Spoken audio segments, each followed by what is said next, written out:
2016 Amaze diesel single owner வண்டிங்க. 1,30,000 kilometre ஓடி இருக்குது. 4 டயர் புது டயருங்க. வண்டி ரீப்ளேஸ்மெண்ட் கிடையாது. டபுள் ஏர் பேக் ஏபிஎஸ் வந்துடும். இந்த வண்டி பார்க்க வேண்டிய இடம் திருப்பூர்.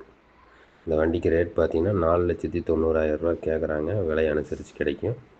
ஐடியா இருந்தால் 2016 அமேஸ் டீசல் சிங்கிள் ஓனர் வண்டிங்க. 1,30,000 கிலோமீட்டர் ஓடி இருக்குது. 4 டயர் புது டயருங்க. வண்டி ரீப்ளேஸ்மெண்ட் கிடையாது. டபுள் ஏர் பேக் ஏபிஎஸ் வந்துடும். இந்த வண்டி பார்க்க வேண்டிய இடம் திருப்பூர்.